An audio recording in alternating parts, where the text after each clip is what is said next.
അസ്സലാമലൈക്കും. ഞാൻ ഇതിനു മുന്നേ ഒരു വീഡിയോ അപ്ലോഡ് ചെയ്തിരുന്നു. നമ്മളെ ഈ ഒരു ജൈവവളം ഇലകളൊക്കെ അരച്ച് ചേർത്തുണ്ടാക്കണതായിട്ടുള്ളൊരു വീഡിയോ അപ്ലോഡ് ചെയ്തിട്ടുണ്ടായിരുന്നു. നിങ്ങളൊക്കെ കണ്ടിട്ടുണ്ടായിരിക്കുമല്ലോ അല്ലേ?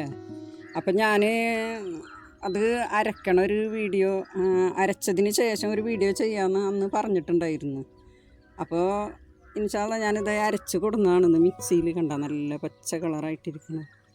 അപ്പോൾ ഇത് നമ്മൾ ഇത്രത്തോളം തന്നെ ഒരു 5 ഇരട്ടിയായിട്ട് ഡൈല്യൂട്ട് ചെയ്തിട്ട് വേണം ചെടികൾക്ക് കൊടുക്കാൻ. അപ്പോൾ ഇതുപോലെ ഒരു 5 ജഗ്ഗും കൂടെ, ജഗ്ഗല്ലത് മിക്സിയുടെ ജാറാണ്, ഞാനിതിൽ അടിച്ചിട്ട് അതേപാട് കൊടുന്നതാണ്.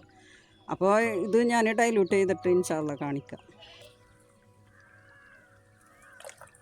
അപ്പം ഞാനിത് ഡൈല്യൂട്ട് ചെയ്ത് കണ്ടില്ലേ, ഇത് നല്ല പച്ചയായിട്ടിരിക്കുന്നുണ്ട്.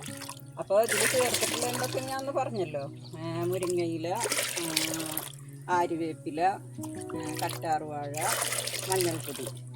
അപ്പോൾ ഈ ആര്യവേപ്പില നല്ല കയ്പുള്ള ഇലയാണല്ലോ. അപ്പോൾ അതിൻ്റെ ആ ഒരു കയ്പ്പ് രസവും പിന്നെ നമ്മളെ കറ്റാർവാഴയുടെ ആ ഒരു ജെല്ല് ഇങ്ങനെ വഴുവഴുപ്പുള്ളതാണല്ലോ. അപ്പോൾ ഇലകളിൽ പിടിച്ചു കഴിഞ്ഞാൽ നമ്മളെ കായ്ച്ച പോലുള്ള ചെറിയ ചെറിയ പ്രാണികളൊക്കെ ഇലകളിൽ പറ്റിപ്പിടിച്ച് ചത്തുപോകാൻ സാധ്യത ഉണ്ട്.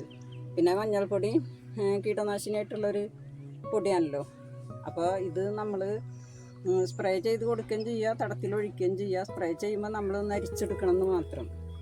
അപ്പോൾ ഇത് പച്ചക്കറികൾക്കും മറ്റ് പൂച്ചെടികൾക്കും ഇലച്ചെടികൾക്കും എല്ലാ കീടങ്ങളാക്രമണമുള്ള എല്ലാ ചെടികൾക്കും നല്ലതാണ്. അപ്പോൾ നിങ്ങൾ ഇതൊന്ന് പരീക്ഷിച്ച് നോക്കുക. കാരണം ഈ സാധനങ്ങളൊക്കെ നമ്മളെ മിക്ക പേരുടെ വീട്ടിലും ഉള്ളതാണല്ലോ. അരിവേപ്പ്, കറ്റാർവാഴ, മുരിങ്ങയില, മഞ്ഞൾപ്പൊടി, ഇതെല്ലാം എല്ലാതും ഉണ്ടാവണമെന്നില്ല, എങ്കിലും കുറച്ച് സാധനമെങ്കിലും ഇല്ലാതിരിക്കില്ലല്ലോ മറ്റു സാധനങ്ങൾ. അപ്പോൾ നിങ്ങളിതുപോലെ ഒന്ന് കീടത്തിനുള്ള സ്പ്രേ ചെയ്യുക, തടത്തിലൊഴിച്ച് കൊടുക്കുക.